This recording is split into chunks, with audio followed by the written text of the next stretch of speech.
Tô.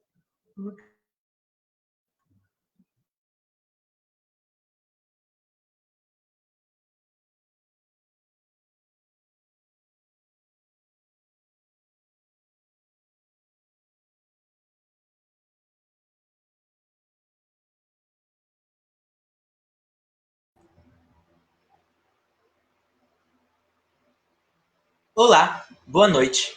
Sejam todas, todos e todes bem-vindos a mais uma live da Frente Brasil Popular de Rondônia. Meu nome é Wilson Guilherme, eu sou militante e ativista pelos direitos humanos de crianças e adolescentes. Milito em movimentos sociais desde os 12 anos, estive presidente do Conselho Estadual dos Direitos da Criança e do Adolescente, como o presidente mais novo da história, inclusive. E hoje, nessa noite, a Frente Brasil Popular me convidou para estar aqui mediando esse debate maravilhoso. Os encontros aqui na página da Frente Brasil Popular acontecem tradicionalmente às quinta-feiras, sempre às 18h30. Mas decidimos realizar uma live bônus nessa semana, no dia 18/5, ou seja, 18 de maio. Pois o dia 18 de maio, para quem não sabe, marca um dia de luta, o Dia Nacional de Combate ao Abuso e à Exploração Sexual de Crianças e Adolescentes. Nosso tema central questiona se avançamos ou retrocedemos. Para contribuir com esse debate, convidamos a Helena Araújo, que é assistente social e membro do Centro de Defesa da Criança e do Adolescente de Rondônia, CDCA Maria dos Anjos. E também o senhor José Aparecido de Oliveira, que é orientador educacional do Instituto Padre Ezequiel Ramin. Desde já, peço a você que nos acompanha que curta a página, compartilhe essa publicação, faça perguntas, apresente sugestões de tema, pois eu nunca acredito em coincidência. Acredito que você está aqui para aprender e contribuir conosco. Gostaria de convidar os nossos convidados, olha que redundante, mas enfim, de convidar os nossos convidados para se apresentarem. Vamos começar pela assistente social Helena Araújo. Boa noite, Helena. Boa noite, Wilson. Muito obrigada por me convidar, por estar aqui, né, contribuindo nessa discussão importante, nesse dia tão emblemático para a sociedade brasileira. Eu sou assistente social, como você falou, também com uma atuação muito longa em Rondônia, de Porto Velho, onde eu trabalhava da infância e juventude. Estou por lá, estou aposentada, mas eu não estou aposentada para a vida, porque eu serei assistente social ad eterno, né? E aí estou contribuindo agora no Centro de Defesa da Criança Maria dos Anjos, que também eu tive a felicidade de contribuir, de estar nessa organização desde a sua fundação, né? Então, continuo ali colaborando nesses debates. Quero lhe dizer também que eu também fui presidente do Conselho Estadual dos Direitos da Criança e do Adolescente aqui no estado de Rondônia. Muito obrigada. Que ótimo, Helena. Temos vários elementos na nossa trajetória que se encontram, né? Então, porque eu iniciei minha militância dentro do Centro de Defesa da Criança e do Adolescente em Jaci-Paraná. Então, quando falaram de Centro de Defesa, já fiquei assim, o coraçãozinho chega e esquenta. Professor José Aparecido, boa noite. Boa noite, Wilson. Boa noite, companheira Helena, e aos demais que nos acompanham neste momento. Para mim é um prazer muito grande nessa participação que a gente está fazendo, e nesse dia, sobretudo, né, que é um dia, para nós militantes da causa da criança e do adolescente, é um dia de luta pela vida, pelo direito de viver, de sonhar, de crescer de forma saudável no seio familiar. Eu sou José Aparecido de Oliveira. Eu tive a minha formação praticamente de base, nos grupos de base de Pastoral da Juventude, dos movimentos sociais, das SEBs, e minha formação é em Direito, porém não sem atuação, né? E milito no Instituto Padre Ezequiel Ramin já há algum tempo, desde quando era projeto Padre Ezequiel, que era ligado à Diocese de Ji-Paraná. Então eu devo essa minha formação na área da Criança e do Adolescente, à Diocese de Ji-Paraná e ao projeto Padre Ezequiel, no qual eu comecei, e depois, hoje, ele transformou-se no Instituto Padre Ezequiel Ramin, IPER, que tem como uma das suas áreas de ação a área da criança e do adolescente. Então, também cumprimento os demais colegas que devem estar nos acompanhando nessa live. Muito bom, muito obrigado.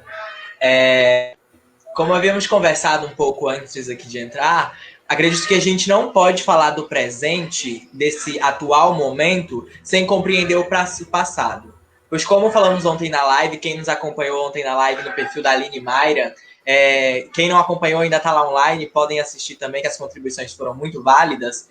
Os direitos, eles não são nos dados, né? O direito, eles sempre foram historicamente conquistados através de luta e através de participação.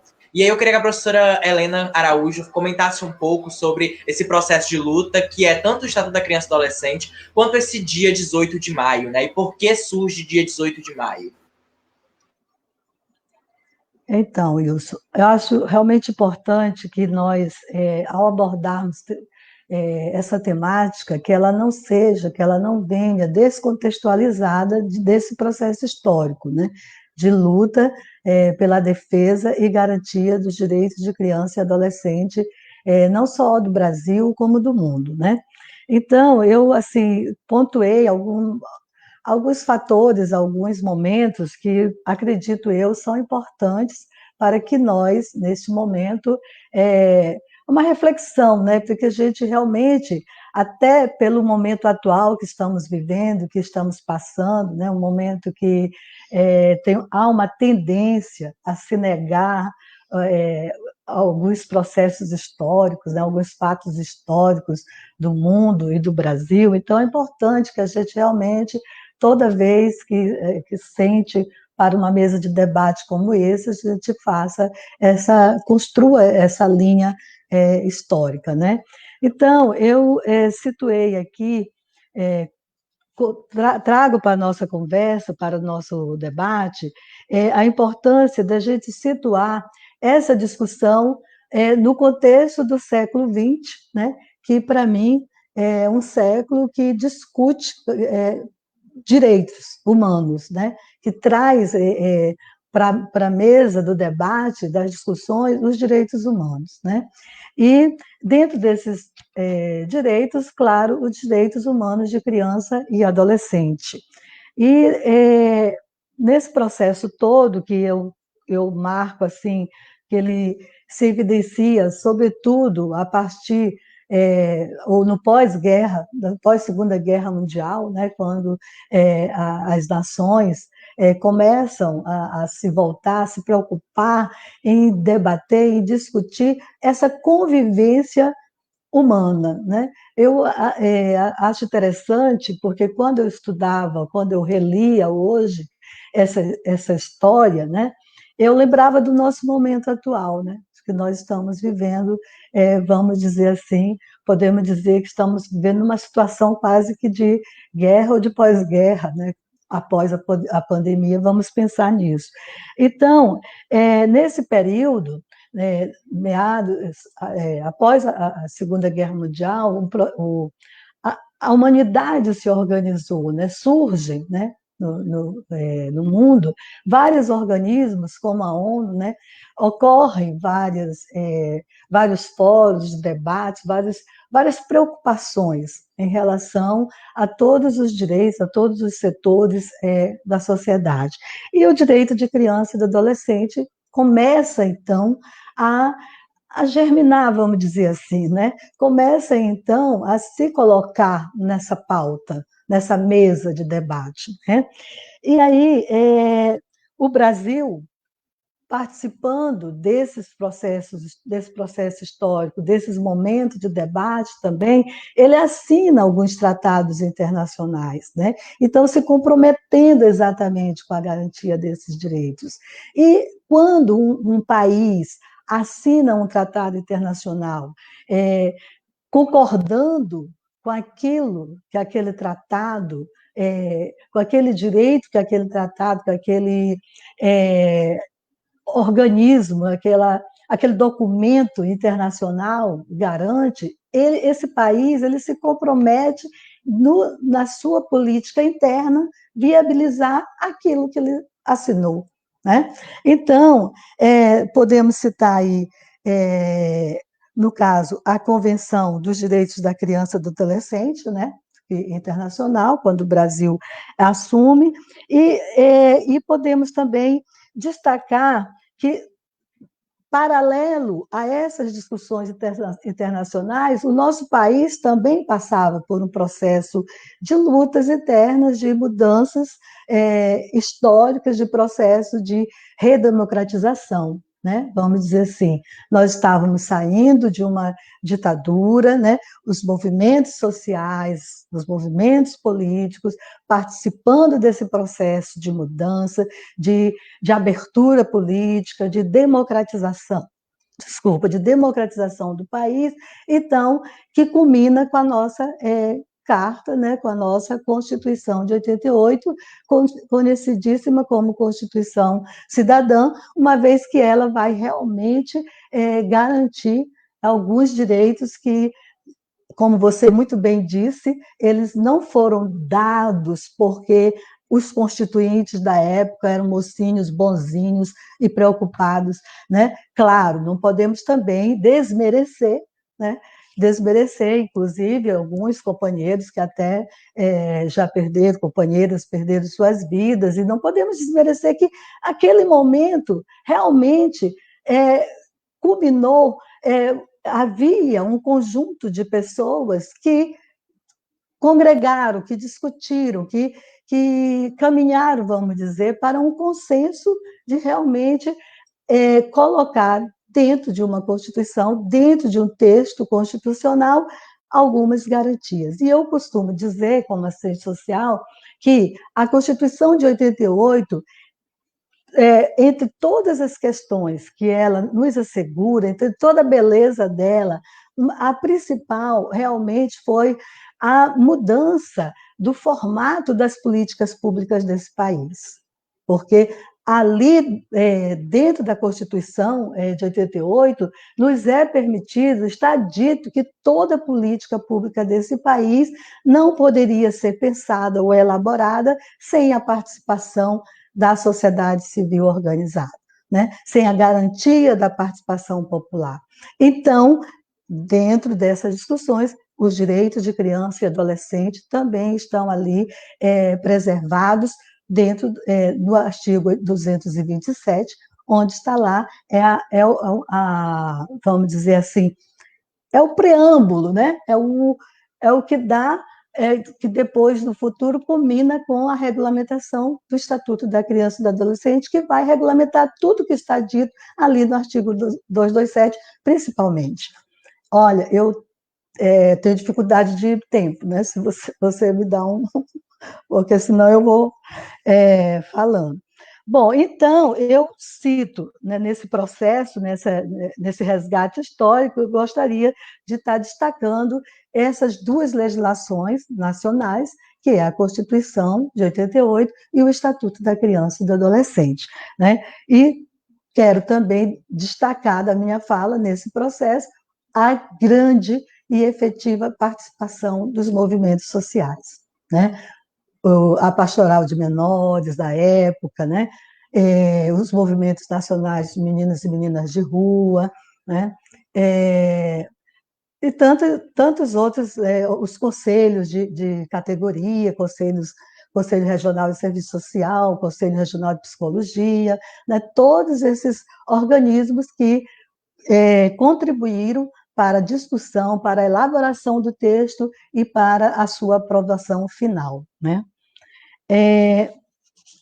Então, e aí, esse processo, nessa discussão, quando o Estatuto traz para o debate, para a mesa do debate, a questão dos direitos de criança e do adolescente, quando o Estatuto coloca que a criança e o adolescente, tira ele daquela condição antes, aí tem todo um processo histórico de construção de uma terminologia que antigamente se chamava menor, né?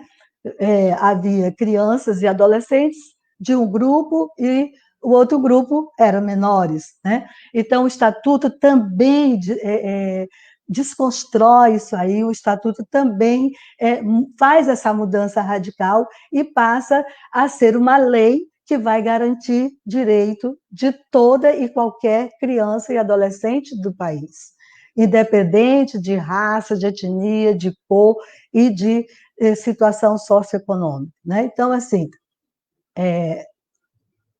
tá, eu estou ouvindo um barulhinho, alguma coisa de tempo, não, né? Então, dentro dessa discussão, como nós estamos falando, o criança e adolescente, ele é elevado, elas são elevadas a pessoas que são sujeitos de direito, né? Que antes não era visto dessa forma. E por ser pessoas sujeitas de direito, que está em processo de desenvolvimento, portanto, ele ou ela são incapazes de tomar algumas decisões ou de se envolver em algumas situações. E aí, por isso, a questão da violência foi um passo para essa discussão, porque até então as violências que as crianças e adolescentes do nosso país sofriam, elas ficavam dentro dos muros das casas, né? De suas famílias, e na escola, ou no grupo de vizinhança, ou na igreja, onde fosse, isso não era levado em consideração, porque criança e adolescente eram menores, né?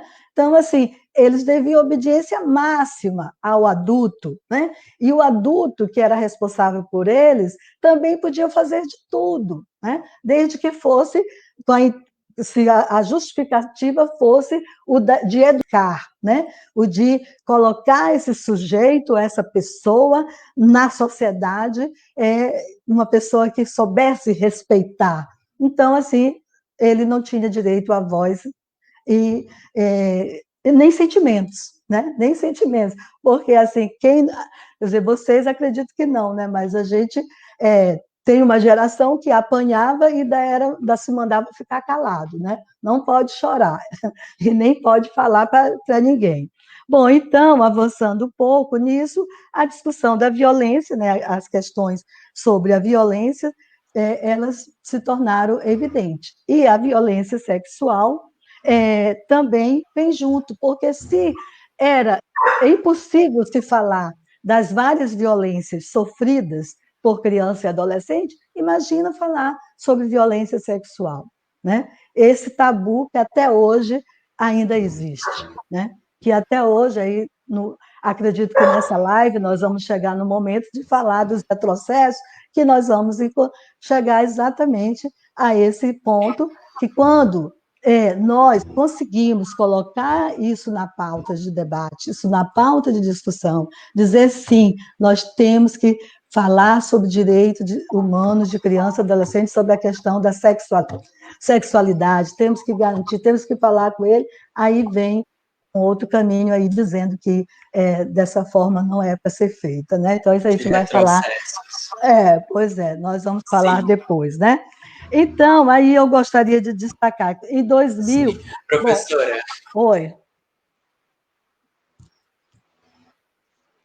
Vamos só puxar um pouquinho aqui para o Faça Bonito, aqui já para a atividade, porque infelizmente as nossas horas passam. Eu estou aqui só assim, o tempo todo concordando plenamente com a senhora, e todos esses foram marcos históricos incríveis, e que eu acredito que a gente pode, inclusive, no final da live, fazer um compensadozinho lá no Facebook para as pessoas se atenarem, né? Aí eu queria que o professor José falasse um pouquinho agora para a gente sobre esse dia 18 de maio, sobre essa campanha, por que ela surge, e aí, se a professora quiser em seguida já dar mais uma complementada sobre o caso também, né, o caso do porquê, né, que teve todo um porquê atrás de surgir 18 de maio, não foi aleatoriamente. Boa noite, professor, novamente. Demais, eu quero estender novamente meus cumprimentos às demais companheiras do Centro de Defesa, Maria dos Anjos, e também da Pastoral do Menor, que nos acompanha em muitos lugares do Brasil. A Pastoral do Menor foi uma base minha de formação, da qual não posso me afastar. E ainda, se bem que a Helena ela falou muito bem, desenvolveu muito bem, tem o dom da palavra em relação ao aspecto histórico, eu só queria fazer uma adendozinho em relação assim à grande contribuição do setor da igreja. A gente vem de um processo de legislação em que a criança e adolescente era invisível, né? E a igreja, no início dos anos 80, mais precisamente em São Paulo, através de lideranças de base, ela começa as Semanas Ecumênicas. E as Semanas Ecumênicas foi uma forma de visibilizar a questão da marginalização de crianças e adolescentes e do empobrecimento em geral, né? Elas começam no ano de 1981, e aí cada ano era uma temática diferente, e, no entanto, elas foram muito importantes para que a igreja fosse, algum setor da igreja mais avançado, fosse tomando conta da situação. E aí veio o período constituinte, né, a mudança de regime, que saímos do regime ditatorial e entrou o regime democrático. E aí a igreja então lança a campanha da Fraternidade 87, que foi onde chamou a atenção da Igreja do Brasil para a questão da criança e do adolescente, cujo tema era quem acolhe o menor a mim acolhe. E aí foi a campanha também de baixo-assinados para que se houvesse, de fato, uma nova legislação. E aí aquilo que a Helena já falou, né, coincidiu também com esses eventos mundiais, que foi a Declaração, depois a Convenção dos Direitos da Criança.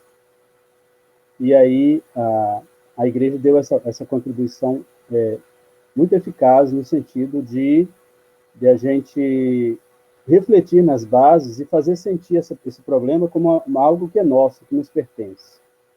E aí a gente chega, então, no caso do 18 de maio. Por que o 18 de maio? Nós sabemos a causa desse dia. Hoje faz exatamente 47 anos, se não me falha a matemática, né?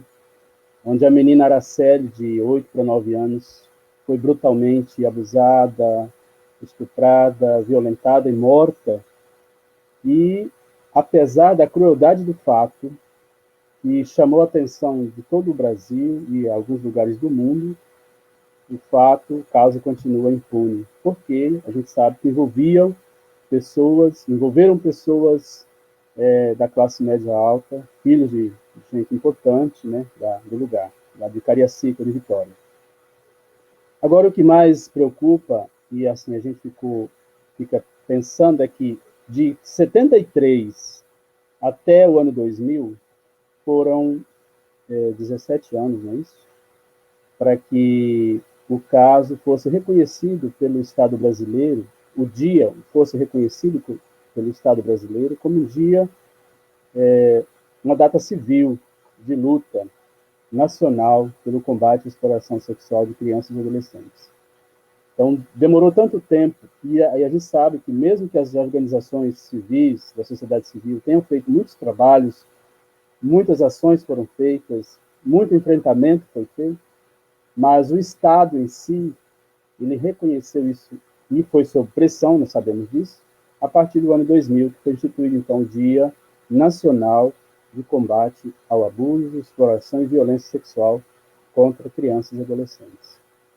Então, do ano 2000 para cá, então, são 20 anos, e a gente vai depois, oportunamente, dizer o que, nesses 20 anos, quais os avanços que houveram e aquilo que ainda é desafio, que ainda é obstáculo para se avançar, a fim de que se cumpra aquilo que está lá na Constituição, no artigo 227, a criança como prioridade absoluta, sujeito de direitos, sujeito de sonhos, sujeito de desejos, né? É isso que a nossa luta, ela é alimentada com esses termos, né? A criança e adolescente são sujeitos de sonhos, de direitos e de desejos, inclusive também da sua vida sexual saudável e protegida no âmbito familiar, seja família natural, família substituta, onde quer que ela esteja, no acolhimento, na entidade de atendimento, ela tem esses mesmos direitos, independente do espaço. O espaço não é o que determina, mas o que determina é ela ser reconhecida como ser sujeito de direito. Eu acho tudo isso muito importante quando a gente vem ressaltando, né, todo esse processo histórico de luta, de mobilização, que incentivou a participação de criança e adolescente. Ontem eu ratifiquei, hoje eu ratifico novamente que tudo isso foi um processo de luta, que foram crianças e adolescentes do Movimento Nacional de Meninos e Meninas de Rua invadindo o Congresso Nacional e lutando pelo Estatuto da Criança e Adolescente, porque é essencial que a gente compreenda, a gente precisa, para iniciar essa live, a gente precisa compreender isso. O Estatuto da Criança e Adolescente, ele tem, podemos abrir aspas aí, falhas em sua aplicabilidade, ele não está sendo aplicado da forma que ele deveria estar. Como é que está tudo isso? Mas a gente tem que reconhecer que ele é um processo de luta histórico. Então, que antes dele, nós tínhamos um código menorista, né, que vinha com toda aquela política de exclusão e segregação e que não respeitava vidas, e que só valorava alguns tipos de vidas. E aí eu vou dar só rapidinho aqui boa noite para o nosso pessoal que está interagindo muito aqui com a gente. Jaqueline Santos nos mandou boa noite. Chico Mendes falou estamos junto. Neurilene mandou boa noite, um abraço aqui de Portugal. Olha só, estamos fora do país. Marcos Gomes também mandou estamos aqui. Neurilene mandou boa noite, professora doutora Helena. Clebia Santos mandou boa noite. Solange, boa noite para você também. Celso, boa noite. Paulo Aran e Rose, estamos aqui assistindo em Rondolândia, Mato Grosso. Olha só, gente. Érica Santos, boa noite. Denise Campos, boa noite, companheiros e companheiras. Helena, boa noite, Denise Campos, que foi uma das minhas intercessoras que se estou onde estou. Foi graças aos projetos sociais que ela tocava à época. Um abraço muito grande. Fátima Beatriz, boa noite. Neurilene mandou beijos para a professora. Cidinha, Camila, boa noite. Importante esses marcos legais, sim. Doutora Helena, parabéns, excelente exposição. Graciele Oliveira, José Aparecido, muito bom ver você bem. Olha só, José Aparecido, o povo está feliz aí por estarem vendo bem. Denise Campos, importante esse destaque. Helena, a sociedade civil foi fundamental na luta pelos direitos da criança e do adolescente, garantindo-os na lei. E eu ainda ressalto que não só foi, como está sendo ainda, né? Porque esse nosso presente momento histórico exige muita luta ainda. Outras pessoas mandaram carinhas de coração, flores, mais uma vez parabenizando as falas. Muito bom, professora Helena. Gente, muito feliz em ver vocês comentando aqui, participando com a gente. Boa noite, Wilson. Estou acompanhando aqui de Florianópolis. Um abraço aí, companheira.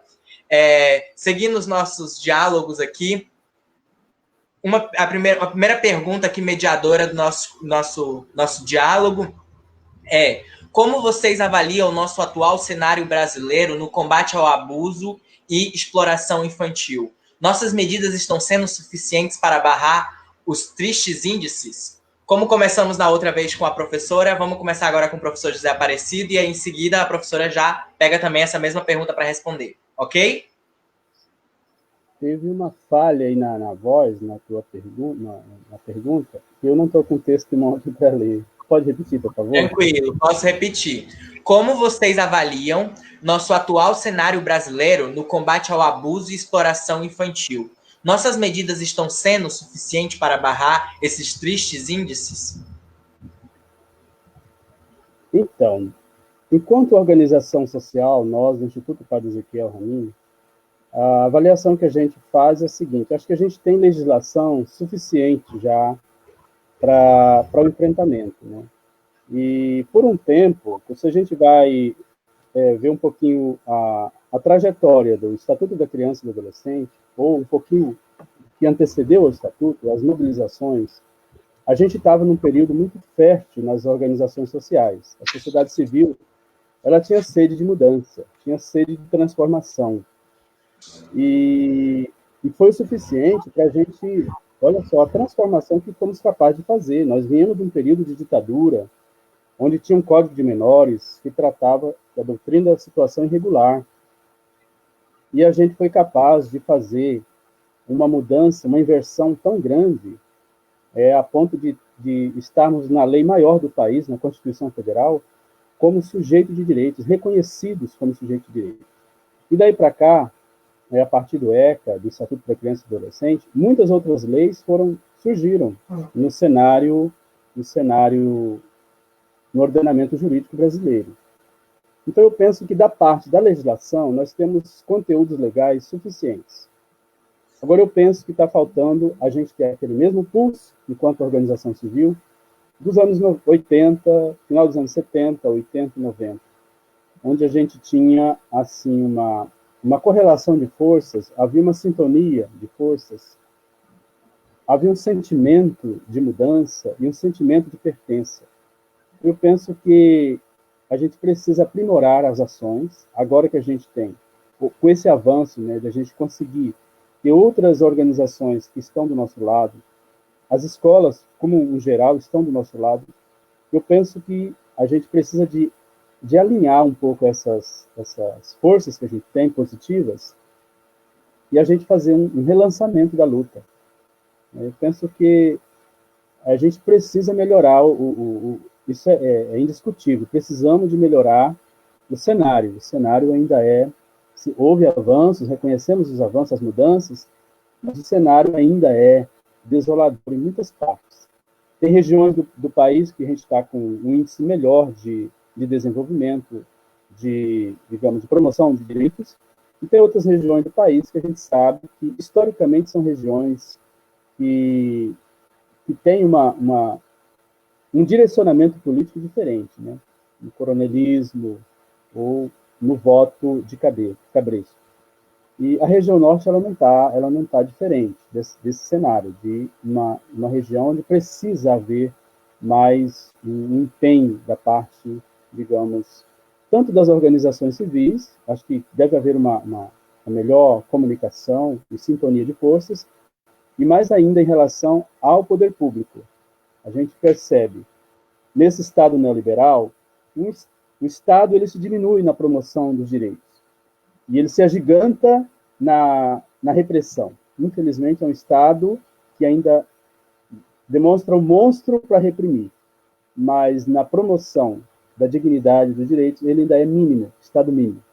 Então, que a gente possa, então, através dessa sintonia com as organizações, a gente partir com uma pressão melhor e mais organizada para que o Estado assuma o seu papel de tutor, né, na parte da promoção e na execução das políticas públicas. Eu penso dessa maneira. Bom, Ok, professor, muito obrigado. Professora? Bom, eu também vou na mesma linha que o companheiro Aparecido está falando. Realmente, nós não podemos tirar desse processo histórico, desses avanços que nós tivemos, né, dessa construção histórica, de maneira nenhuma a grande contribuição dos movimentos sociais, né? Acredito eu que em todos os setores, né, da sociedade, a participação dos movimentos sociais é fundamental, né? Não existe nenhuma possibilidade de nenhuma conquista de direitos, nenhuma política se efetivar sem a participação da sociedade civil organizada. E dentro, né, dos direitos, a discussão dos direitos da criança e do adolescente, e sobretudo nas questões relacionadas à violência contra criança e adolescente, a participação dos movimentos sociais, elas são destaque, vamos dizer assim.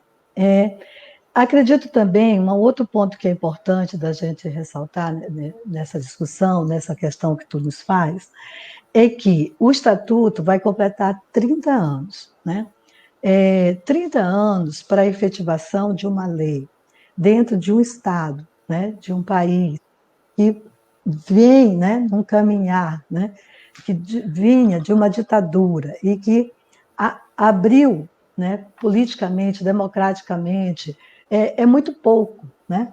É muito pouco para que a gente realmente possa chegar hoje, ter a realização plena, vamos dizer, daquilo que nós construímos, sonhamos e desejamos. Mas eu não desconheço, é impossível a gente não reconhecer que nos 10 anos, na primeira, final da década, final do século XX, início desse século, nós conseguimos alguns avanços, sim, na aplicabilidade dessa lei. Eu quero dizer assim, quando nós conseguimos organizar, conseguimos que criássemos os conselhos tutelares, né, nos municípios do país inteiro, eu estudei, fiz o mestrado, pesquisei sobre a ação do poder público na área ribeirinha de Rondônia, né? E, naquele período, eu estava mais próxima, inclusive, vamos dizer assim, dos conselhos tutelares. Havia pesquisas assim, que do país inteiro já davam conta de que estava quase fechado, né, a existência de conselhos tutelares no país inteiro. Eu não sei como é que está, não fui atrás desse dado para saber hoje. Mas a criação e instalação dos conselhos tutelares é um avanço, né, é uma garantia desse direito, porque o conselho tutelar é uma das mudanças significativas que o Estatuto traz, né? Porque ele tira ali da esfera do judiciário algumas questões e coloca para que a comunidade possa estar presente e estar atenta, né, na defesa desses direitos e, inclusive, com o poder de estar exigindo que as instituições cumpram com seus papéis, né? Então, assim, o Conselho de Tutelar, os conselhos de direitos de criança e adolescente, tanto nas três esferas, municipal, estadual e nacional, o CONANDA, quer dizer, o próprio 18 de maio, né, é fruto de um debate, de uma discussão que o CONANDA coloca, como o Aparecido muito bem colocou, que assim, levou 17 anos para o Estado brasileiro reconhecer, né, e ter essa data, colocar essa data como uma data importante para a gente estar marcando esse debate, para a gente estar realmente fazendo as nossas avaliações dos nossos avanços e retrocessos. Mas, se não fosse, acredito eu, a participação do CONANDA e dentro do CONANDA dos movimentos sociais, talvez até não teríamos ainda esse 18 de maio. Né? Então, assim, isso são avanços, são conquistas e, mais uma vez, ressalto a participação dos movimentos sociais, tendo em vista que os conselhos são compostos da sociedade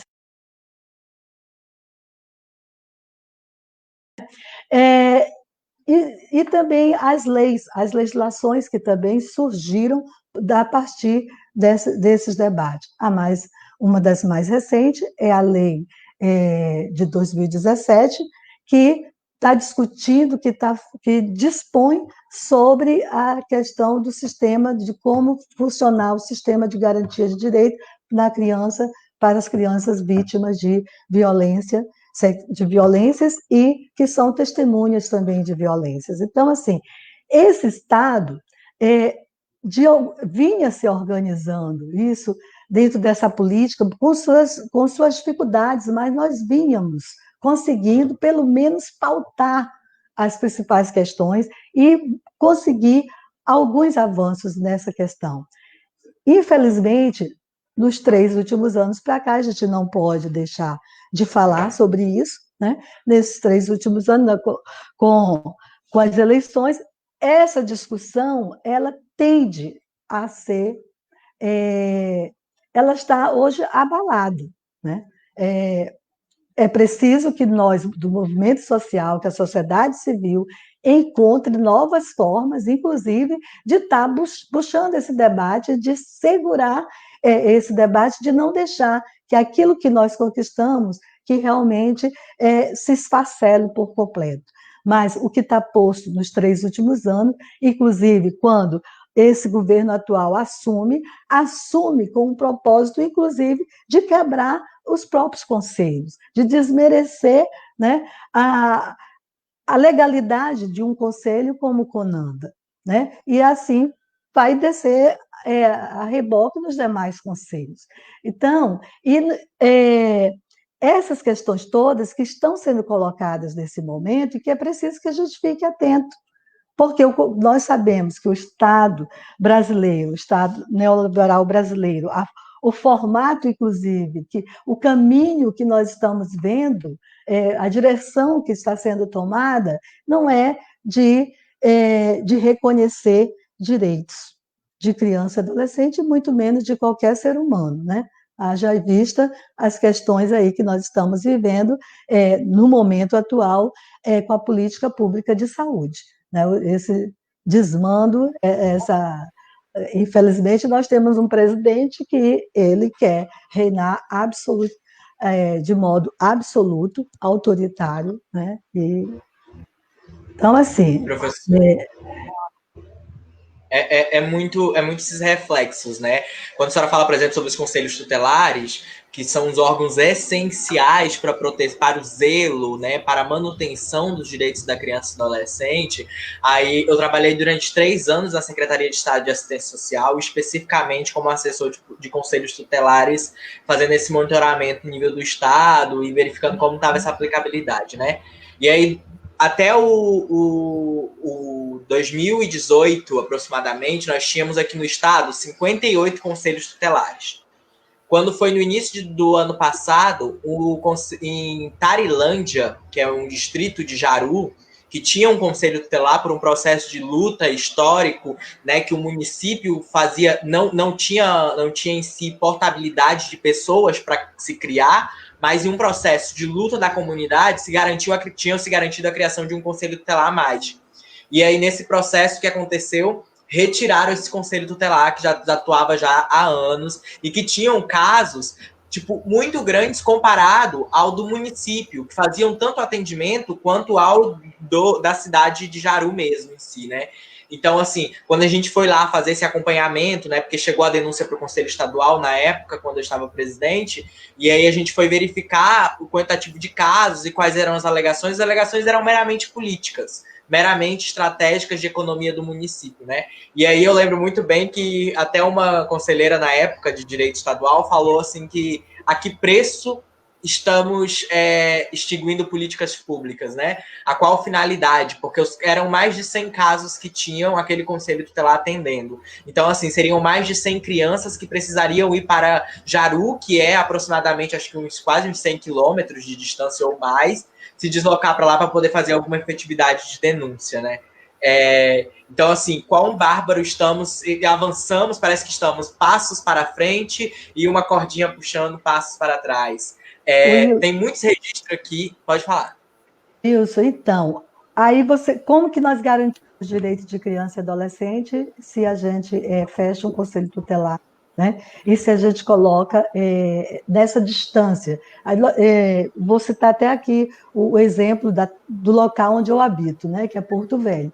Porto Velho, como de Paraná, acredito eu, como lá Tarilândia era distrito de Jaru, distrito de Jaru, Porto Velho também tem alguns distritos que são administrados, né, que são de responsabilidade da sede do município de Porto Velho. Então, por exemplo, Nova Califórnia, Extrema, são distritos que, como o nome está dizendo mesmo, Extrema fica a uns 300 e poucos quilômetros da sede da capital. Isso sem falar também dos distritos da área ribeirinha, né, que também nós temos aí uma população inteira ribeirinha. Como que nós vamos discutir, por exemplo, direitos de criança e adolescente, sobre a questão da violência sexual de criança e adolescente, com um ribeirinho? Como que nós vamos garantir, fazer com que esses direitos cheguem até o ribeirinho? Ou chegue lá em Extremo, em Nova Califórnia, né? Se você realmente não tem esses serviços, não tem os órgãos que possam estar atuando ali no momento em que a violência ocorre, no momento em que a violência acontece. No judiciário, nós tínhamos, acredito que ainda está funcionando, o projeto Miracema, que era um projeto que se propõe a ir nesses distritos, está levando essa discussão. Só que o que acontecia? Para nós chegar lá no município para falar sobre o direito da criança e do adolescente, sobre falar sobre a sua sexualidade, ter a sua sexualidade protegida, né? acabava que nós ficávamos era vendo a situação daquele município e não conseguir, ou daquele distrito, e não conseguir garantir esse direito. Era vários e vários depoimentos, e aí acontecia que, por eu ser técnica, inclusive do judiciário, um órgão de responsabilização, então as pessoas acabavam caindo no nosso discurso um pouco no descrédito, porque as pessoas perguntavam, mas tal caso aconteceu, a professora não sei o quê, verificou, identificou, fez a denúncia, até hoje não foi chamado, entendeu? Então, assim, você tem, em Porto Velho, são 5 conselhos tutelares, tinha um conselho tutelar distrital para atender a área ribeirinha e todos esses distritos que ficam ao longo da BR-364. E aí, sem contar, porque quando eu digo assim, que a criação do Conselho Tutelar foi um avanço, eu quero, deve ter conselheira tutelar me ouvindo aqui, e eu quero que saiba assim, não é que já estava num estágio excelente, eu sei das várias dificuldades estruturais que todos os conselhos tutelares e de todos os outros serviços nós tínhamos ainda muita coisa para avançar. Só que nós vínhamos numa caminhada e o que nós percebemos é que agora a tendência é que tudo isso que a gente achava que não estava bom, né? Agora a gente tem até saudade, talvez, porque quando o Conselho Tutelar de Tarilândia, eu fui professora da Escola de Conselhos, eu tive a oportunidade de ser professora de alguns conselheiros tutelares e eram pessoas bastante participativas, e claro que é importante ter o conselho tutelar lá no distrito, né? Mas aí, infelizmente, quem assume o poder, né, e ali acaba não valorizando, né, e não sendo responsável, e que, aliás, ele é que deveria ser responsabilizado por não garantir a execução da política, por não garantir a defesa de direitos de criança e adolescente em qualquer lugar, conforme estabelece as leis do país. Sim. Seguindo aqui mais um pouco dos nossos comentários, Hilda Lopes, boa noite. Boa noite, Hilda. Camilo Cienfugos, ele comentou assim: os 3 estão de parabéns, muito boa discussão. Se puderem falar sobre o aumento da violência de crianças, dos casos de crianças, adolescentes e de mulheres na quarentena, já vamos falar sobre isso. Olha só, você puxou já o assunto. Várias outras pessoas comentando, e sabe uma coisa que eu percebi, professora Helena? É que sim, gente, está sendo aqui a aula de assistência social, porque temos muitos alunos seus de assistência social aqui. Sejam todos muito bem-vindos aqui nessa aula. Maravilhosa, estou aprendendo muito. Estão com um caderninho na mão anotando? É bom estarem. Boa noite a todos, são muitas boas noites. Muito obrigado, gente, por estar interagindo aqui conosco, participando. Não se esqueçam, curtam essa página, sigam e compartilhem. Seguindo o nosso diálogo, eu acho que, como o Camilo já pontuou ali, e é essencial, nós estamos em um dos momentos históricos mais, como é que pode dizer, mais diferenciados do próprio contexto histórico, né? Porque eu amo história e não reconheço no Brasil um processo histórico tão assíduo que estivéssemos vivendo com um vírus e um verme, não vou dizer quem é quem na história, cada um que se entenda, dificultando tanto nossas vidas. E aí essa forma de se pensar tanto esses 2 elementos também estão atingindo as políticas públicas, né? E aí como é que a gente pensa, então, a vulnerabilidade das crianças e dos adolescentes na questão do lar, né? Dentro do lar? Quais medidas a gente pode criar para proteger essas crianças? Quais são as alternativas que a gente pode pensar aí, pensando na perspectiva de que mais de 70% dos casos registrados de violência, de abusos sexuais, são intrafamiliares, né? Então aí agora a gente começa com a senhora professora Helena, que já estava falando ali, e aí a gente vai para o professor José.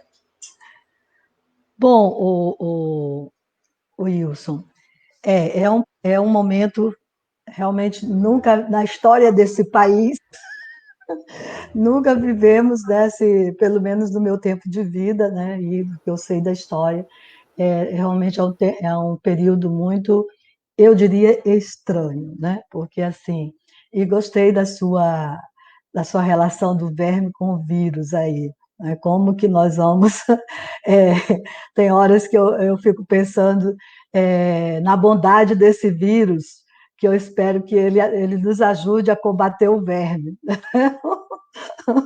Entendeu? Porque, assim, eu penso que isso, eu vejo um pouco positivo esse momento, foi exatamente essa possibilidade de nos despertar, né? De fazer com que, embora, e aí voltamos de novo aqui, volto de novo a destacar a questão, a importância das nossas participações, né? Da organização da sociedade civil, porque é preciso estarmos atentos, né? Independente de estarmos dentro de casa, mas é preciso estarmos conectados, né? Estarmos atentos para que realmente a gente não permita com que algumas conquistas que foram conseguidas a duras penas e com mortes. Antes, nós, infelizmente, víamos as mortes dos nossos líderes, né? Das nossas lideranças sindicais, lideranças de movimentos, lideranças religiosas, né? Trabalhadores rurais, né? Que tinham suas casas invadidas, seus terrenos invadidos. Nós víamos estas mortes que eram invisíveis para a sociedade. Hoje o vírus veio também, continua matando, está matando sem discriminação, né? E isso é preciso a gente ter um olhar atencioso e descobrir dentro dessa pandemia uma outra forma de continuar atrapalhando, né? E matando os vermes que aparecerem na nossa frente. Né? Então, assim, em relação à exposição a essa situação, como lidar com essas questões de violência nesse momento de pandemia, eu vou me apropriar aqui de um documento que eu recebi, que aponta alguns caminhos para esse momento, porque as crianças e os adolescentes estão dentro de casa e estão, algumas delas estão com seus próprios agressores, porque os relatórios, né, os estudos apontam que os agressores, infelizmente, eles são do meio da criança. Muitas das vezes, eles pertencem à família da criança, são amigos da família, é aquela pessoa a quem você jamais imagina, né, que pode que seja aquela pessoa, o violentador, né, aquele que agride a criança e o adolescente, e a pandemia faz essa criança, esse adolescente estar exatamente vivendo ali. E eu diria que até são várias violências, porque se no momento até essa criança contava ou pode contar com a ajuda de alguém da família, estão todos juntos. Então é preciso que essas pessoas encontrem, né, uma forma de estar buscando socorro. E uma delas é realmente a denúncia, utilizar o Disque 100, né? O Disque 100 tem suas falhas, né? Claro, temos hoje, sobretudo hoje, tudo que for, vamos dizer, na garantia, na perspectiva de garantia de direito, na execução de políticas públicas, a gente sabe que está passando por um momento aí bastante difícil, mas é preciso que a gente esteja todo dia ali cobrando, perturbando, porque funciona. Então, eles colocam também que é importante que os familiares e responsáveis fiquem atentos ao que as crianças e adolescentes acessam na TV, né? Acessam nos computadores. Isso é uma recomendação que, inclusive, a gente já faz desde sempre, desde que a gente, quando a gente trabalha com criança e adolescente vítimas dessas situações, é uma coisa que realmente a gente sempre está orientando e pedindo que o adulto responsável pela criança fique atento. A gente sabe que hoje é muito difícil a gente criar uma criança que não tem acesso a esses instrumentos, né, de tecnologia, a essa mídia e tal, mas é preciso que a gente esteja fiscalizando, esteja atento ao que ela está assistindo, ao que ela está acessando. Daí precisa a gente a partir disso, a gente buscar uma conversa com essa criança, dialogar com essa criança, com esse adolescente, sobre esses assuntos que eles estão acessando.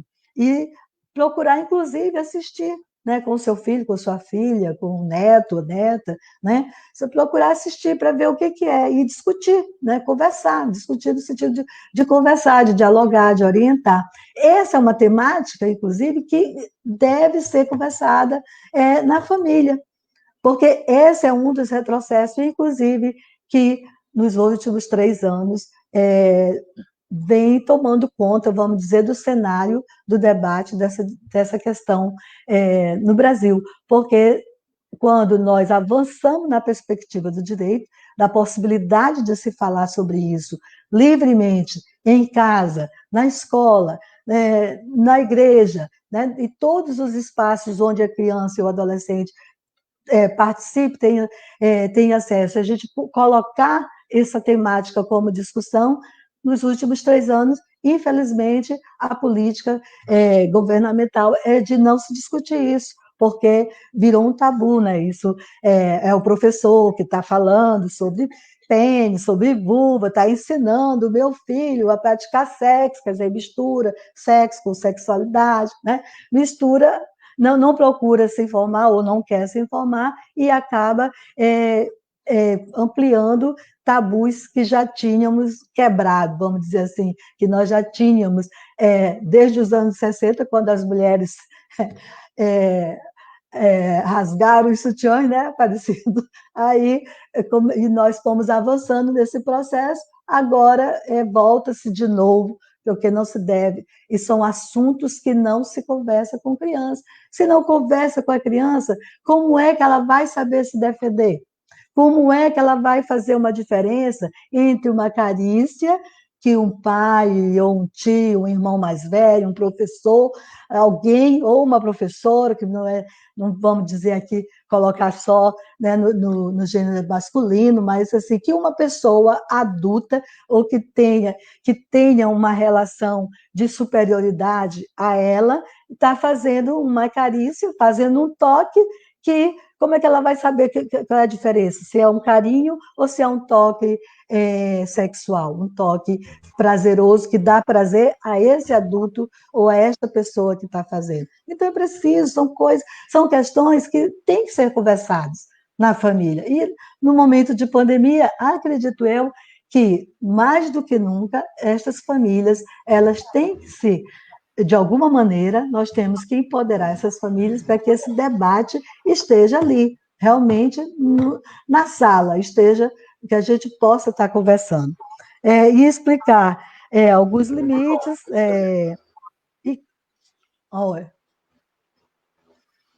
Muito bom. Muito são essas estratégias bom, mesmo, né, que temos que seguir. E aí eu deixo para Aparecido aí completar, né? Complementar, Okay. Mas eu vi aqui uns toques, mas eu reforço também a questão da denúncia, né? Sim. Professor Aparecido, eu vou só pedir uma licença, o senhor já pode ir falando, tá? Eu vou só pegar mais um copinho de água, porque como vocês perceberam, eu me hidrato muito. Inclusive, vocês estão se hidratando, gente, estamos em época de quarentena, precisamos estar bem. O senhor já pode ir falando, tá? Com licença, já retorno. Então, conforme a companheira Helena falou, acho que não há tanto o que acrescentar, eu só queria aqui cumprimentar e saudar os companheiros dos conselhos tutelares, né, que é um serviço essencial de proteção e defesa dentro do sistema de garantias, e que eles estão aí dia a dia no trabalho de promover e, sobretudo, de defender, né, o direito da criança e do adolescente. Então, nossos cumprimentos aos conselheiros e conselheiras tutelares que estão nos acompanhando. Não teria muito o que acrescentar, acho que é por aí mesmo que a Helena colocou. Eu creio, como é algo que pegou a gente de surpresa, a gente não conseguiu tecer um diálogo enquanto instituição sobre isso, né? A gente não imaginava que chegássemos a esse ponto do isolamento social, dessa quarentena, onde as famílias se recolhem nas suas casas, suas moradias, onde, de fato, os altos índices de violação ocorre no seio familiar, né, por diversos agentes do grupo familiar. Então, pegou a gente de surpresa. Então, a gente não tem, assim, uma indicação elaborada para que seja feito durante esse período. Creio que seja por aí mesmo. Acho que é a partir da família, ela se tomando consciência, né, do seu papel de protetora da vida da criança, e aí a gente pode também contar com o apoio dos meios de comunicação social, que todas as famílias têm acesso à televisão, rádio, onde possam estar advertindo os responsáveis, né, os maiores, para que tenham o máximo de cuidado e observação de qualquer sintoma, de qualquer alteração no comportamento intrafamiliar, como não está tendo agora, esses dias, a frequência escolar. Então, é preciso que os responsáveis tenham essa atenção redobrada, né? E, como a Helena já falou, esse acesso aos meios de denúncias para que sejam apurados os casos, né? E aí são acionados os elementos do sistema de garantias, o Conselho Tutelar, enfim, aquilo que for mais próximo no entorno do lugar, para que as devidas providências sejam tomadas, né? Eu creio que seja por aí. Como eu disse, não tinha muita coisa elaborada, porque é novo para a gente, né? Então, à medida que alguém for encontrando uma alternativa, vai socializando com outras organizações, com outros municípios. A gente tem aqui em Rondônia uma associação dos conselhos tutelares, então creio que essa comunicação ela seja mais contínua, mais frequente, na descoberta de alternativas nesse sentido da proteção, da defesa da criança também, do abuso da exploração sexual. Então, posso falar, eu gostaria de acrescentar, o Aparecido também, dentre os, as possibilidades de denúncia, tem o aplicativo Proteja Brasil. As pessoas podem baixar, né, o aplicativo, que lá também tem um direcionamento do caso de você necessitar de fazer algum tipo de denúncia, né? E também reforçando isso aí, é importante que você procure saber no seu município o Conselho Tutelar, os telefones do Conselho Tutelar, se tem uma delegacia de proteção, né? Isso tudo hoje em dia a gente facilmente encontra no Google, né? A gente coloca ali, né, no Google, faz a pesquisa e vai encontrar o que tem na rede de proteção no seu município. Tem um conselho tutelar, tem uma delegacia de proteção, o próprio Ministério Público, e no caso também pode ir direto no Disque 100. Eu só queria também fazer uma observação, porque eu já orientei algumas pessoas para ligar no Disque 100, aí a pessoa diz assim, mas a gente liga lá, ele pergunta o nome, o endereço, não sei o quê, e não como é que fala? Não é... Ai, faltou a palavra, gente. Sigiloso. Sigiloso, é. Aí eu falo, sim, mas eles fazem essa anotação, mas eles não vão falar para a pessoa, eles não vão publicar o nome. É também uma garantia de que aquela ligação não está sendo, em tempos de fake news, né, tem os trotes da vida, né, gente? Então, é por isso que também todo o sistema, todos os serviços, eles também tem que ter uma garantia mínima de que não está sendo alvo de pessoas dessa natureza, né, que trabalhem, que façam esse desserviço à sociedade, né? Uma outra questão que eu assim, gostaria de destacar, sempre que fala como se faz a denúncia, e sobretudo agora que a gente está isolado, eu sempre digo, e aí eu conto um exemplo meu. Certa vez eu ia saindo do SESC, para quem conhece Porto Velho, né? E eu ia saindo do SESC e ao entrar no meu carro, o alarme de um carro do lado disparou. E eu fiquei desesperada, quase enfrento o ladrão. Quando eu olhei, eu vi que tinha alguém ali arrancando as fiações do carro, estava sendo roubado. E eu daqui, no impulso, assim, quase enfrento o cara. E depois eu me dei conta, o medo veio e me protegeu, né? Só que eu entrei no meu carro e andei um pouco mais, uma quadra, liguei para a assistente social, colega lá do SESC, e pedi avisei a ela que tinha um carro ali na portaria que estava sendo assaltado e tinha um guardinha na guarita que não estava nem aí. Aí depois eu tive notícias de que conseguiram impedir o roubo do carro. Mas o que eu quero dizer com essa história é porque de nada adianta ter um alarme no meu carro se eu não tenho uma pessoa atenta, preocupada, que tenha compaixão, que ao perceber que o alarme dele disparou, vai tentar me avisar. Então, de nada adianta eu ter toda essa legislação se eu estou vendo meu vizinho, a criança no meu vizinho, chora toda noite, grita o dia inteiro, tem um choro fora do comum e eu não me preocupo, né? Eu não procuro nem conversar com esse vizinho ou com essa vizinha e saber por que esse choro. Se eu escuto uma briga também de uma mulher gritando, me larga, sai daqui, e eu também, eu não me compadeço, eu não vou atrás.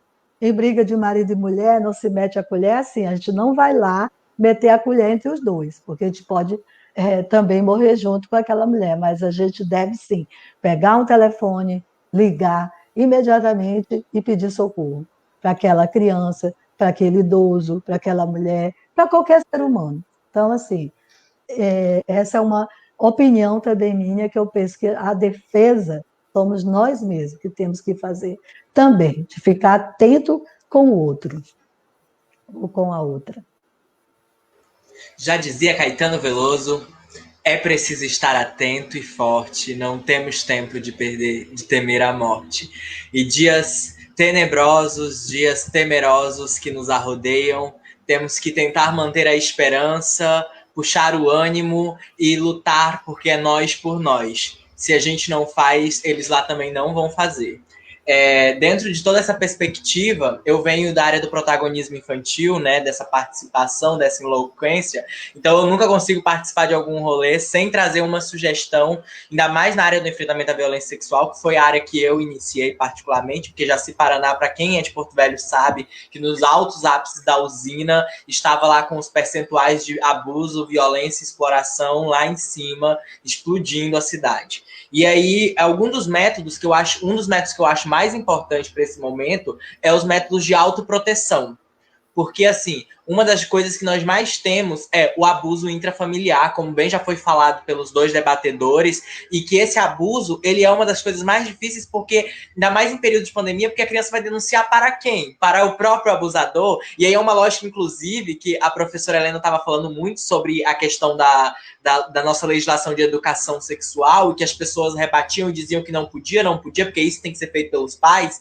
E eu tenho uma amiga que ela sempre pontua muito a seguinte frase, que é: você está pensando que o próprio abusador vai ensinar o abusado a se defender?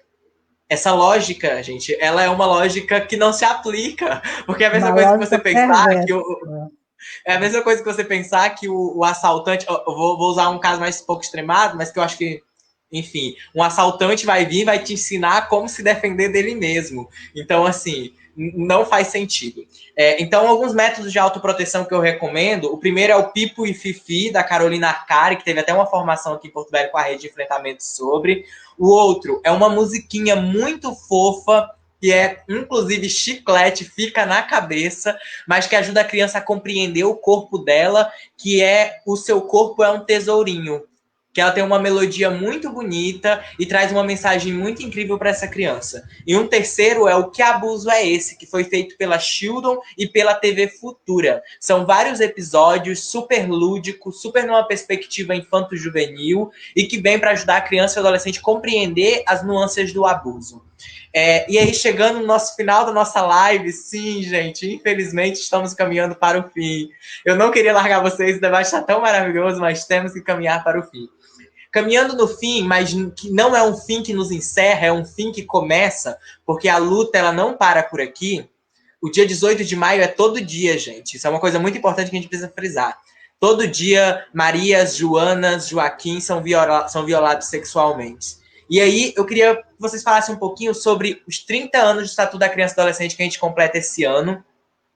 O quanto isso tudo é simbólico e o quanto ainda precisamos avançar nessas perspectivas, possíveis caminhos que possamos traçar e que espaços precisamos estar, ainda mais nesse ano que nós estamos enxergando um grande desmantelar dos conselhos de direito, né, que são esses espaços que compõem a sociedade civil e o Estado, que a gente já bem falou no início, mas que eu acho que é importante a gente ressaltar mais uma vez sobre eles, e sobre o que a gente pode estar fazendo nesse período em que a gente não pode estar ocupando as ruas, que são espaços legitimados e historicamente nossos, né? Então, enquanto a gente não pode estar na rua por coronavírus, o que a gente pode estar fazendo e pensando aqui? Vou começar pelo professor José Aparecido, e aí depois a professora.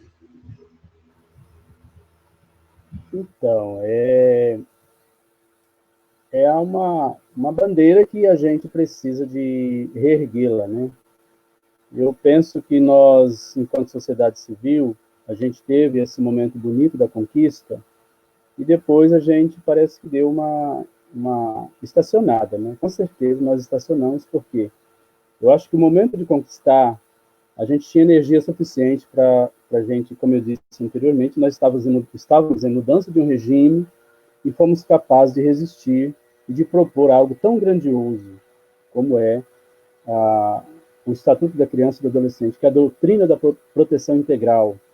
Ele pensa o indivíduo como um todo, desde a proteção, desde todos, né? Desde o que antecede a vinda da criança no meio familiar. Então, eu penso que agora, avaliando os 30 anos do Estatuto da Criança e do Adolescente, é claro que avançamos muito, nós conquistamos muita coisa, e eu acho que a gente se acomodou tanto que agora veio um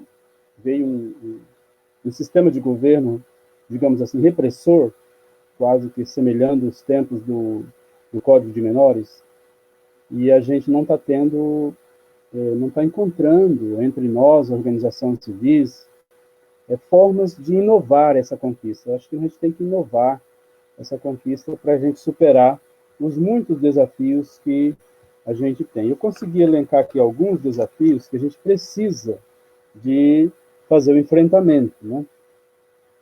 Superar essa individualização dos conselhos setoriais, né? Porque quando se fala de criança e adolescente, ela é o sujeito, mas ela depende das políticas públicas. E cada conselho trata de uma demanda, né? Saúde, educação, assistência, segurança. Eu acho que a gente precisa superar essa individualização e fazer circular uma energia entre os conselhos, onde seja uma comunicação mais rápida daquilo que os conselhos propõem, né? O aumento do empobrecimento das famílias, nós vemos agora, nesses últimos 3 anos, com essa mudança de governo, o distanciamento entre os mais ricos e os mais pobres, e a gente sabe que os mais pobres são a maioria esmagadora, esmagada, isso no campo e na cidade, o descumprimento por parte do Poder Executivo nas 3 esferas, né, no que se refere a melhor democratização dos recursos financeiros, né? A gente sabe que existem os fundos, mas mesmo assim há uma burocracia muito grande, enfim. Eu creio que é preciso haver uma melhor agilização, né? Agilização de viabilizar esses recursos. Na questão da educação, a gente vê que houve avanços no sentido do ingresso de crianças e adolescentes em idade escolar e jovens em idade escolar à escola, mas, por outro lado, a gente percebe ainda a falta da permanência e o insucesso desses indivíduos no aprendizado, né? Fragilidade no sistema de defesa e proteção às vítimas da violência. Acho que isso aí é uma questão que também está para ser enfrentado, né?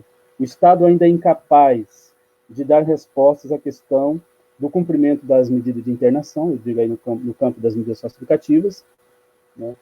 Saindo um pouco fora da questão do enfrentamento à violência sexual, mas contempla todo o contexto de violência, de violação de direitos. O poder público não enfrenta com políticas públicas, sociais públicas, o problema das desigualdades sociais e econômicas. Preciso haver, da nossa parte, eu acho que uma ação mais incisiva. E aqui para a região norte, eu percebo que nós temos ainda muitos desafios que são peculiares da região norte, né? E em estudos anteriores, a gente percebeu que a região norte, ela supera em muito a média nacional na questão da gravidez na adolescência, mesmo da questão da violência sexual, da questão da educação. Na região norte, ela tem um diferencial que ela está sempre, as demandas estão sempre acima da média nacional.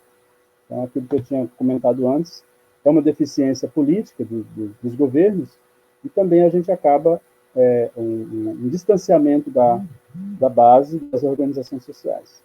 Então, eu penso que, enquanto organização social, o Instituto Padre Ezequiel, ele comunga de todas essas lutas, e a gente precisa de estar tecendo, ou fazendo uma redescoberta de outros caminhos para a gente continuar a luta. A luta não pode parar. A gente, nesse tempo de coronavírus, está nos ensinando que é preciso reinventar novas formas de lutar, novas formas de resistir, para que se tenha também nova forma de sobreviver. Uma comunhão melhor com os humanos, uma comunhão melhor com a criação, com a natureza, né? E nós aqui estamos muito próximos dessa biodiversidade, desse cenário tão bonito que é a Amazônia, e a gente não está sabendo viver isso. E eu acho que esse momento agora vai nos ensinar a viver isso, essa harmonia, essa comunhão. E enquanto a gente não tiver em comunhão com o ser natural, com a natureza, a gente vai ter dificuldade de comungar com o ser semelhante. Então, como o Papa Francisco alega na Laudato Si, tudo está interligado, porque todos somos um, né? Nós somos, abaixo do Criador, todos somos criaturas. Não existe ninguém mais que ninguém. Então, desde uma pequena bactéria, um pequeno fungo, a mais alta montanha e pedreira, ou o dinossauro, somos criaturas, igualmente, né?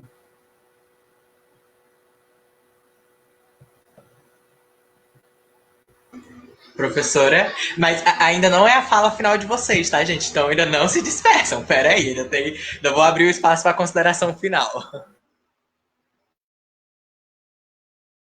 Parecido que tivesse ficado com essa fala total. Mas, assim, e também a minha felicidade é que a vacina contra o vírus está sendo descoberta, né? Eu acredito que realmente daqui ao final do ano nós, eu estou nesse pensamento positivo. Agora contra o verme. Contra o verme, eu acredito, pois é, contra o verme vai exigir de nós muita coragem, né? Muita coragem, e é isso que o Aparecido nos traz. Ele disse que nós saímos do regime ditatorial e conseguimos, né, Aparecido? Mas eu diria assim, nós vivemos aquele período, né? E foi dele que nós saímos, né? É assim, foi dentro do regime ditatorial que as organizações se formaram, né? Que os movimentos se organizaram e que a gente conseguiu... Oi? Oi, o que houve? Vocês estão me ouvindo, não? Parou um pouquinho. Então, da mesma forma, acredito que esse é um outro momento também que a gente vai ter que aprender, vai ter que construir essas novas formas de resistência, essas novas formas de lutar, né? E de defender aquilo que a gente acredita, que estava sendo possível de ser feito. Eu acho que nós perdemos porque nós conseguimos, né? Conquistamos e ficamos ali tranquilas, vamos dizer assim, né? Os movimentos sociais, inclusive, eles foram fazer parte do governo, né? Não que isso seja ruim, mas o que eu quero dizer assim é que isso eu sentia e sinto em algumas organizações, alguns espaços que eu já participei, que assim, a gente não prepara novos quadros, né? Então, assim, quando a Helena sai, quem fica no lugar da Helena? Quando o Wilson sai, quem fica? O Aparecido e tal. E isso é uma deficiência do movimento social, né? De muitas organizações. Porque, assim, essa possibilidade, a gente perde, né, essa visão de que nós precisamos formar quadros, né? E de que nós precisamos também estar atento. Eu acredito que nós vivemos um período e nós temos que voltar a ele, desses 10 anos aí, vamos dizer assim, de glamour, né? Aconteceram algumas coisas que nos entristeceram, mas, no geral, nós conseguimos a efetivação de algumas conquistas, de algumas situações que nós lutamos. E aí nós meio que ficamos tranquilos. E aí veio toda essa avalanche de situações, tanto humana, como política humana, como da própria natureza através do vírus. E aí agora nós ficamos, e agora, né? Fazer o quê? Um professor da Universidade Federal daqui, certa vez assistindo uma palestra com ele também, quando perguntaram isso para ele ficou meio assim, atrapalhado. Aí ele falou assim, gente, nós temos que voltar lá, no nosso passado, ver como foi que nós conseguimos, nós saímos de uma ditadura, o que a gente fez lá, como que a gente se organizou. Então, a gente tem que ir lá, e ele, não sei, vamos ter que inventar isso agora também, vamos discutir. E, de repente, a gente está dentro de casa, e dentro de casa nos permite ler, né? Nos permite ouvir outras pessoas, porque, de certo modo, esse meio agora de comunicação, ele é bastante socializável, né? Porque você não ouve só a Helena Araújo, José Aparecido, você ouve outras esferas, né? Outros estudiosos, né? Do mundo inteiro. E aí você pode, inclusive, a partir disso, ir construindo, né, algumas formas de combate, até que a vacina do vírus venha e nos coloque na rua de novo, mas só que eu espero que até lá o verme já tenha... Eu vou ser presa. Eu espero que até lá a gente já tenha retirado o verme do pé, mas se não, nós vamos para a rua, né? Então, assim, eu acho que o momento ele é desafiador, né? Ele é desafiador. Há uma outra situação que eu não posso deixar de falar, porque senão a companheira Denise vai brigar comigo, que eu penso que faz parte desse processo de enfrentamento agora, e você já falou, Wilson, é a questão do protagonismo juvenil, né? De trazer o Estatuto já garantir isso, nós precisamos trazer a criança e o adolescente também para esse debate, ouvi-los, né? Fazê-los participar desse novo momento histórico, dessa caminhada, desse novo processo. Eu acredito que é por aí. Eu acho que nós já estamos conseguindo, nós já estamos criando esse movimento, na verdade. Tá?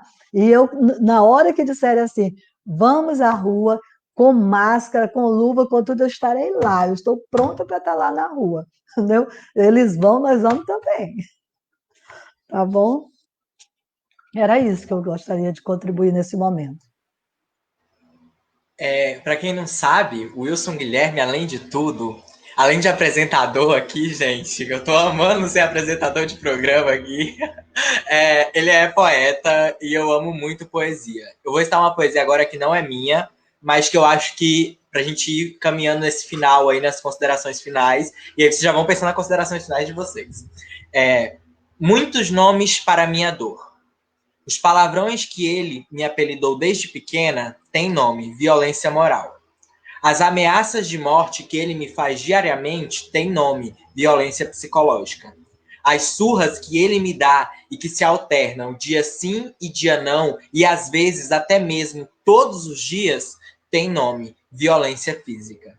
O laptop da Barbie que eu ganhei no sorteio da escola e o celular que eu ganhei de presente da minha madrinha e que ele jogou ambos no chão e pisoteou num ataque de raiva corriqueiro, tem nome: violência patrimonial. As mãos dele, quando anoitece, que tampam minha boca e invadem meu corpinho, tem nome: violência sexual. As vezes que ele cobrou dos amigos para que eles me vissem sem roupa, tem nome: exploração sexual. Os olhos dela, quando tudo isso acontece e nada ela faz para me defender, tem nome: negligência. Descobri através de um montão de gente que também tem nome e que conheci e que fui obrigada a conhecer, mesmo não querendo. Psicólogos, educadores, assistentes sociais, médicos, delegados, enfermeiros, conselheiros tutelares, professores, monitores, escrivães, diretores, advogados, promotores, psiquiatras, pedagogos, juízes, guardião. Que todos esses fatores da minha vida têm nome. Só que nenhuma dessas pessoas conseguiram me dizer qual o nome da borracha que será capaz de apagar tudo isso e me devolver como uma página em branco para que eu possa crescer em cores e florescer. Esse texto é de autoria da Kate Berlini.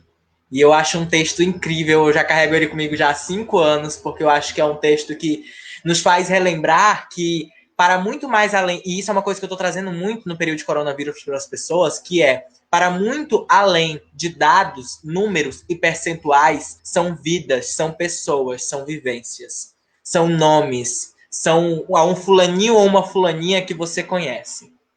E aí eu abro agora para o professor José Aparecido, para ele dar aquele abraço e suas considerações finais. Eu ia falar para esse final vocês trazerem o Jorrada de Esperança, mas vocês já trouxeram tanta esperança nessa última fala que eu estou tão feliz que eu saio daqui mais leve em pensar que nós temos possibilidades de pensar novas subsistências a partir desse momento. Professor?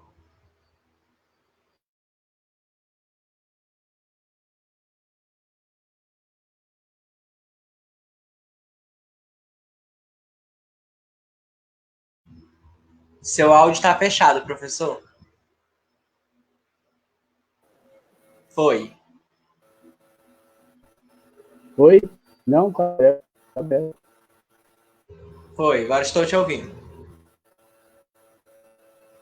Você pediu para eu falar, mas eu não ouvi o que seria agora a minha fala. Ah, tá. Agora são as considerações finais. Já o agradecimento e tal, que o senhor quiser considerar mais. Ah, sim, sim. Tá. Tá bom. Tem um tempo limitado? Eu falo demais. Olha, a gente tem no máximo, mais 20 minutos de live, porque senão depois já vai cair, porque nós já estamos a 1 hora e 27 minutos Nossa, aqui. Deus, eu sei, tá bom. Então, primeiro eu tenho que corrigir um erro de matemática. Com certeza, algum dos nossos ouvintes deve ter me xingado, porque eu não entendo nada de matemática, né? Quando eu fiz o cálculo de 73 a 2000, na minha cabeça veio o ano 90, que foi o ano da aprovação do ECA. Então, de 73 a 2000 são 27 anos, não 17. Então, foram 27 anos do crime de Araceli para que o Estado reconhecesse como Dia Nacional de Luta de Combate ao Abuso Sexual de Crianças e Adolescentes. Então, eu resolvi o problema da matemática aí, tá? E outra coisa que eu queria mencionar nessa consideração final é que eu falei na questão da contribuição que a igreja deu em nome da Pastoral do Menor, que também nasceu naquele tempo, no ano de 77. Eu não quis mencionar nomes aqui porque eu iria ser injusto com algumas pessoas, mas agora, a pessoa de Dom Luciano Mendes, esse merece, porque ele foi a pessoa que fez essa comunhão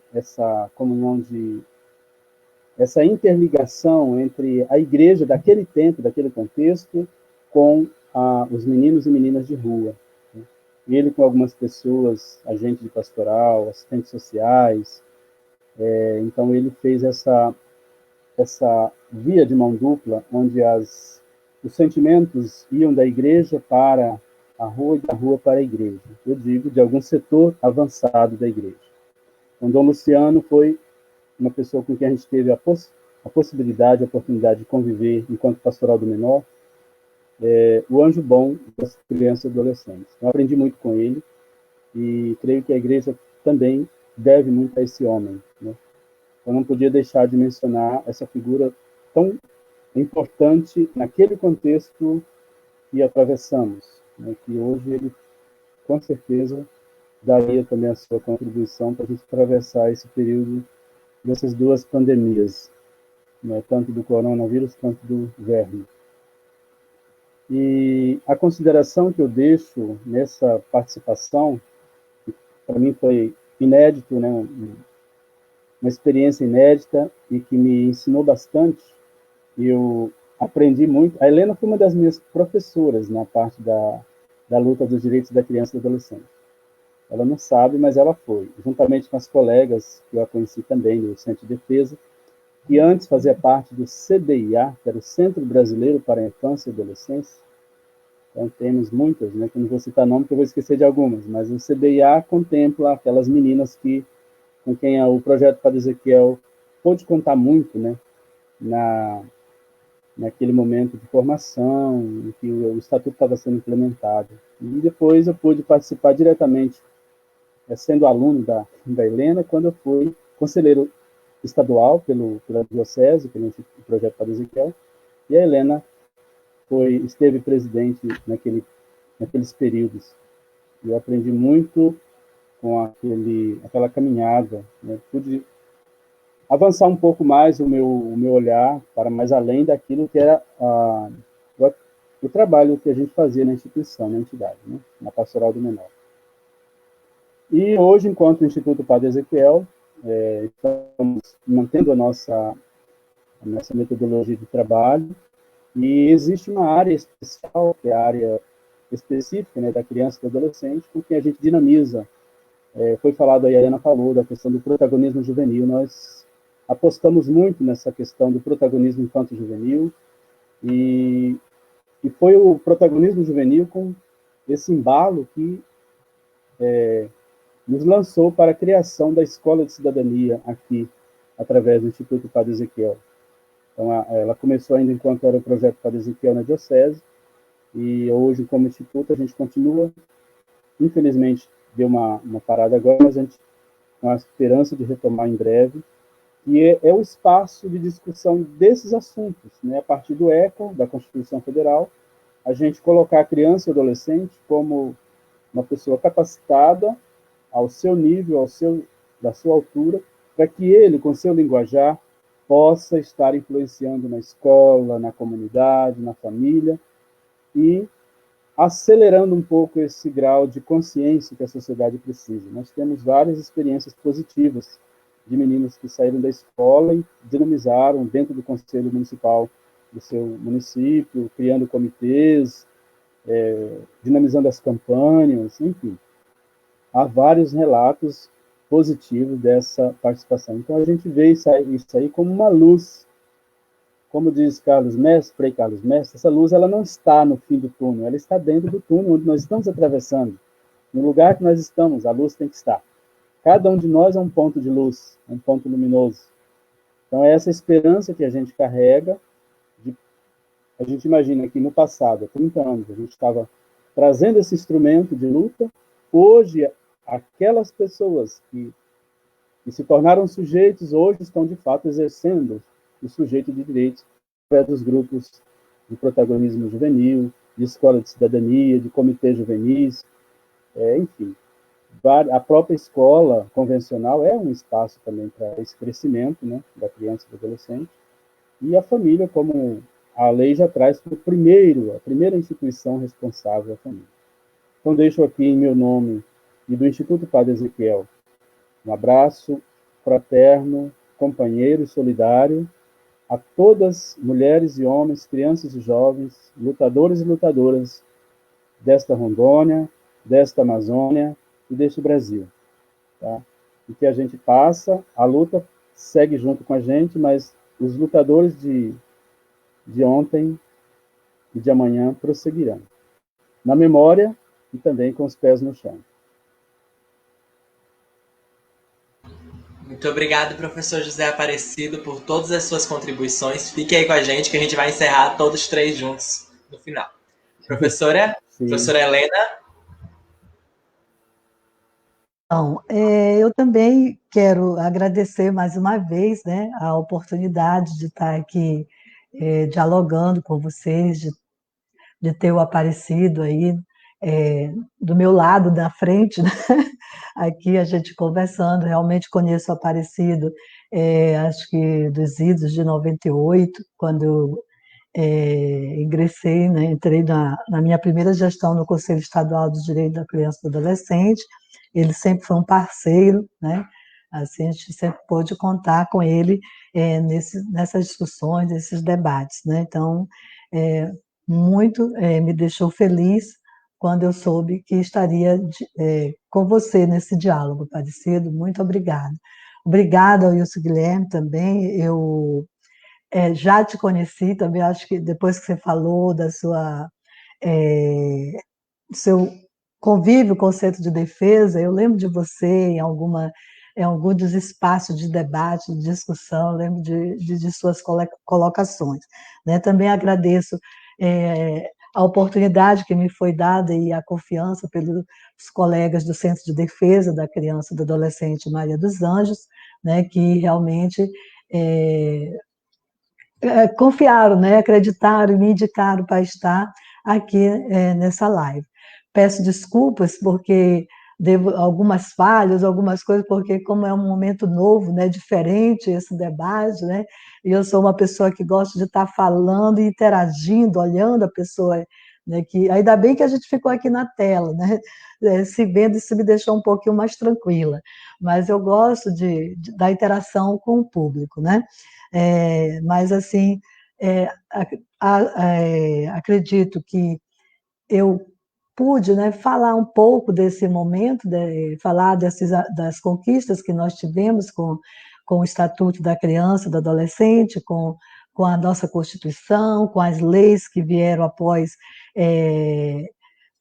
essas legislações maiores e também do momento atual, né? Do que nós precisamos, de como nós precisamos enfrentar esse momento. Dizer que nós realmente, principalmente na defesa de direitos de criança e adolescente, nós ainda tínhamos e temos muito a caminhar, né? Já havíamos caminhado, só o fato de estarmos aqui hoje, né, fazendo essa live, tá enfrentando, né, essa data, embora seja uma data que nos refere, que nos remonta a uma história triste, né, muito negativa, né, mas, assim, como você disse, Wilson, essa data é para que a gente marque esse debate, para que a gente não deixe ele cair no esquecimento, até porque todos os dias nós temos Araceles aí no Brasil afora, né, sendo vítimas de algum tipo de violência, né? Então é preciso estar atento a essas questões, é preciso realmente que a gente esteja, não deixe não deixe passar, não fiquemos em casa recolhidos e achando que não temos como estar discutindo, estar orientando, estar dizendo que estamos de olho. E aí, enquanto o Aparecido estava falando, eu pensei aqui, por que não fazermos outras lives dessa natureza, trazendo outros debates com temáticas, né? Reforçando, talvez, aquilo que hoje, né? Porque 1h30, eu pensava que era 40 minutos, mais 1h30 aí, a gente não dá conta do tanto que eu acho que a gente deixou aqui de falar, por exemplo, da própria violência em si, né? De falar dos sintomas, de algumas coisas, então a gente poderia criar espaços de discussão como esse, está trazendo outras lives, inclusive com a participação de crianças e de adolescentes, né? Não sei de criança, assim, que eu tenho medo, mas pelo menos um adolescente ou uma adolescente, né? De trazer os protagonistas dessa política, para estar nesse debate, para estar dizendo como eles estão se sentindo nesse momento de pandemia, né? E como é que eles estão fazendo suas próprias defesas, né? Então, assim, é isso que eu gostaria de estar reforçando, estar dizendo, Agradeço as pessoas que participaram, né? Quero destacar aqui que a Neurilene de Portugal é minha sobrinha, por isso que ela, por isso que ela falou aí várias vezes, né? Mas mandar um abraço a todos que estiveram aqui e nos ouviram. Eu acho que o professor quer falar. Pode falar, professor. Olha aí, dominando, né? O áudio está fechado, professor. Ah, tá. Não, só que eu Abriu, pode falar. Esqueci de falar que acho que uma das coisas que a gente tem que, na fala da Helena me despertou, a gente precisa de melhorar é que a campanha de 2021 começa amanhã, dia 19, né, que a gente não deixe para mobilizar somente na semana de 20 de maio, mas que a campanha ela já começa amanhã, ou seja, ela começa amanhã e só termina no outro 19 de 2022, assim seja. Desculpa. Posso falar, Wilson, de novo? Muito bom, Aparecido, você ter tocado nesse assunto, porque esse é um dos aspectos importantes de se destacar. Porque eu vou discordar um pouquinho, mas assim, quando tu diz que a campanha de 2021 começa amanhã, isso quer dizer o quê? Que nós não podemos ficar falando sobre a temática somente no 18 de maio de todo ano, né? Isso é uma das dificuldades, inclusive das redes de proteção. Né? A gente acaba discutindo somente o 18 de maio, quando é amanhã a gente esquece, ou então chega no carnaval, aí a gente coloca a discussão de novo em pauta, né? Porque o carnaval é um momento que acontece muitas violências, blá, blá, blá. Aí depois o 18 de maio, aí 18 de maio de 2021, nós vamos conversar de novo só em 2022. Então, muito pertinente essa sua colocação, Aparecido, muito obrigada, e eu realmente concordo, que como o 18 de maio é todo dia, então que amanhã, quando a gente fechar essa live, a gente já começa a discutir, a pensar esse 18 de maio de 2021, tá bom? Ou seja, discutir essa situação todo dia e toda hora, né? A todo instante. É isso, gente. Infelizmente, tudo que é bom acaba, né? Por isso que o Bolsonaro ainda tá aí e não acabou, gente. Quer dizer, desculpa, não era esse o foco da live. Foram 1h e 42 minutos e mais de 45 pessoas nos acompanhando aqui, gente. Então, muito obrigado a cada uma das pessoas que estiveram acompanhando. E eu fiquei muito triste porque a produção, anota aí, ó. Cadê os meus produtores? Não me comunicaram que o José Aparecido era cantor também, entendeu? Então, na próxima live, olha só. Anota aí, produção. José Aparecido vai cantar uma música pra gente na próxima live. E me convidem para estar aqui mediando de novo. Gente, brincadeiras à parte, muito obrigado, professor José Aparecido. Muito obrigado, professora Helena Araújo. Aprendi muito com vocês, aprendo muito cada dia mais e mais. Eu acho que a luta, ela é isso, ela é diária, né? Ela, como eu falei no início da live, e agora vocês retornam e a gente continua ratificando, a luta, ela não é hoje. Dia 18 de maio, ele é simplesmente um dia para nos puxar a lembrar, porque às vezes nossa correria do dia a dia a gente esquece, mas o dia 18 de maio é justamente essa perspectiva de que não podemos nos esquecer de lutar pelos direitos de nossas crianças e adolescentes que estão aí silenciados. E eu gosto muito de falar que, ultimamente, eu pesquiso muito sobre os sistemas de opressão da sociedade, né? E aí, quando a gente vai falar, por exemplo, a gente fala muito de violência contra a mulher e que realmente os níveis são super altos e é um problema muito grande na nossa sociedade. E aí, quando a gente vai ver crianças e adolescentes são ainda invisibilizadas, porque assim como a mulher está aí nesse processo de esfera sendo oprimida por alguns homens, né, pela masculinidade tóxica da nossa sociedade, as crianças estão sendo oprimidas, muitas vezes, pelas pessoas que deveriam estar protegendo ela, né, também. Então, assim, toda essa nossa emblemática, dessa nossa luta não se para hoje, a luta é todo dia e prosseguiremos lutando. Gostaria de agradecer, então, a vocês dois pela paciência, por ter estado aqui comigo, por todo o conhecimento que a gente passou para as pessoas. Agradeço à Frente Brasil Popular pelo convite. Fiquei muito feliz em ter sido convidado. Confesso que um pouco nervoso, porque não tinha me preparado há muito tempo. E também porque eu estou em semana de prova da faculdade. Então já vou sair daqui para correr para fazer provas EAD, mas a gente segue estudando. Convido a todos a acompanhar a Frente Brasil Popular pelo Facebook, Frente Brasil Popular Rondônia e Frente Brasil Popular também o Nacional. E também te convido para me acompanhar nas redes sociais. Eu estou no Instagram com @trecosdowill. Lá eu falo sobre política, poesia e participação, porque a juventude está sim participando, está sim se mobilizando. E a gente precisa cada dia mais e mais se mobilizar para derrubar o verme da presidência e o coronavírus também aí pelos nossos cuidados sociais. Muito obrigado a todos e todas, uma boa noite. Fiquem com carinho aí, abraços, cuidado com o coronavírus e mais ainda, cuidado com as fake news. Fique em casa. Fiquem